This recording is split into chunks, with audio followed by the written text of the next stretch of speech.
Nag-last taping na po ang hit Pinoy adaptation ng Temptation of Wife. Pero ang magkaribal na character sina Marian Rivera at Glyza De Castro, matitindi pa rin ang mga eksena. Silipin natin yan sa chika ni Aubrey Carampel. Sinadya ng GMA News ang last taping day ng GMA primetime series na Temptation of Wife sa Antipolo. Inabutan namin ang ilang matitinding eksena ni Marian Rivera at Glyza De Castro na mapapanood sa huling linggo ng Pinoy adapted Korean novela.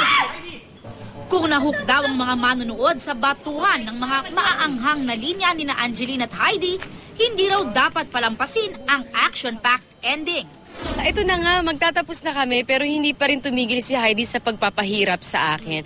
Pero yung ending, tiyak ko naman na magugustuhan nila. Kung nakita nila na ma-action yung mga past few episodes, mas ma-action to ngayon. Isang araw ang Temptation of Wife sa mga hindi malilimutang proyekto ni na Marian at Glyza. Tumatak na ang mga pangalang Angeline, Chantal at Heidi sa mga manonood. Maging ang kanilang hairstyle, marami ang gumaya. Bukod sa bukong ganito, siguro yung naging character ko as Chantal kasi naging bago yun sa panlasa ko naging bago yun sa pag-arte ko At siguro yung mga tao dito, yun talaga yung mamimiss ko kasi madaming friendship din ang nabuo dito sa Temptation. Nakakalungkot din na matatapos na siya. Pero at the same time, nandun yung makaka-relax na kami, yung gano'n.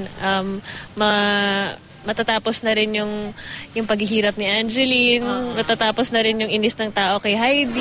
Lubos naman ang pasasalamat ng buong cast at produksyon sa lahat ng sumubaybay sa Temptation of Wife gabi-gabi. Sa lahat ng mga hindi bumitaw sa Temptation of Wife, malapit na po ang pagkatapos namin, kaya sana po suportahan nyo kami hanggang sa huli. At isa lang ang sasabihin ko, maraming pong salamat sa lahat na nagmahal kay Chantal Angeline. Aubrey Carampel, updated sa Showbiz Happenings.